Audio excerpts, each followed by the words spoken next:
తాకట్లో ఉన్న మీ బంగారాన్ని విడిపించి ఆ రోజు ఆన్లైన్ రేటుకి కొంటాం. Sharma gold company. బస్సు ప్రయాణం చేసేటప్పుడు కిటికీలోంచి తల బయట పెడుతున్నారా? ఒక్క నిమిషం ఆగండి, మీకోసమే ఈ వార్త. మీరు చేసే ఆ చిన్న సరదా ప్రాణాలు తీసి ఎప్పుడైనా ఊహించారా? అందరి కళ్ళ ముందే, తోటి విద్యార్థుల ముందే ఒక నిండు ప్రాణం కలిసిపోయిందండి. కేవలం ఒక్క అగ్రత్త ఆ విద్యార్థిని శవంగా మారిపోయింది. కోనసీమ జిల్లాలో జరిగిన ఈ హృదయ విదారక ఘటన చూస్తే నిజంగా గుండె ఆగిపోతుంది. అంతటి ఘోరమైనటువంటి ఘటన కోనసీమ జిల్లాలో జరిగింది. అమలాపురం వెళుతున్న బస్సులో ఒక ఇంటర్ విద్యార్థి ప్రాణాలు కోల్పోయాడు.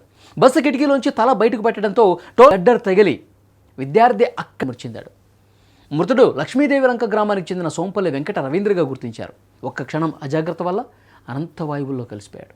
అన్నంపల్లి టోల్ జరిగిన ఈ దృశ్యం చూస్తే నిజంగా బాధ కలుగుతుంది. ఆ విద్యార్థి చేసిన తప్పు, ఆ బస్సు ప్రయాణంలో ఉండగా తల బయటపెట్టి సరదాగా తల బయటపెట్టి చూస్తూ ఉన్నాడు. కానీ అదే ఆ గడ్డర్ టోల్ ప్లాజా దగ్గర ఉన్న తగలటంతో స్నాలు విడిచినటువంటి పరిస్థితి ఉంది. ముమ్మిడివరం నియోజకవర్గంలోని అన్నంపల్లి టోల్ గేట్ వద్ద ఆర్టీసీ బస్సు వెళుతున్నటువంటి సమయంలో రవీంద్ర అనే విద్యార్థి తన తలను బయటపెట్టాడు. బస్సు మరియు గడ్డరికి మధ్య ఉన్నటువంటి స్వల్ప దూరం కారణంగా విద్యార్థి తల గడ్డరకు బలంగా ఢీకొట్టడం చేత ఇది జరిగింది. కిమ్స్ ఆసుపత్రికి తరలించేలోపే ప్రాణం పోయింది. నారాయణ కాలేజీలో ఇంటర్ మొదటి సంవత్సరం చదువుతున్న రవీంద్ర మృతితో ఆ ఊరంతా కూడా శోకంలో మునిగిపోయింది. ప్రయాణంలో మనం చేసే చిన్న చిన్న తప్పులు ప్రాణాల మీదకి వస్తాయి. ఈ ఘటనే ప్రత్యక్ష ఉదాహరణ.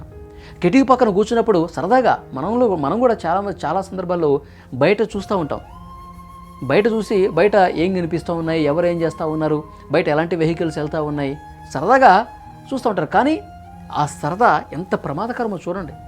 ఒక్కసారి అట్లా కిటికీ లోపల ఉన్నటువంటి వ్యక్తి ఆ కిటికీ అద్దం పక్కకు జరిపి ఇంకా బయటికి తల పెట్టి ఇంకొంచెం దూరం తల పోయేసరికి ఆ గడ్డర్ చాలా బలంగా ఢీకొట్టింది.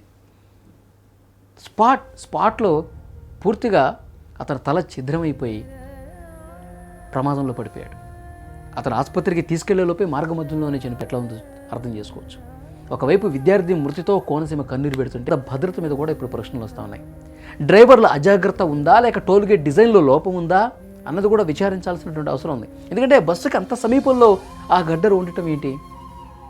బస్సుకి తల బయట పెడితే తలకు తగిలేసి చనిపోయే పరిస్థితి ఉందంటే అక్కడ ఏమైనా లోపం ఉందా అని కూడా మాట్లాడుతూ ఉన్నారు. సో ఇన్వెస్టిగేట్ చేస్తున్నారు పోలీసులు. విచారణలో అన్నీ కూడా బయటకు వస్తాయి.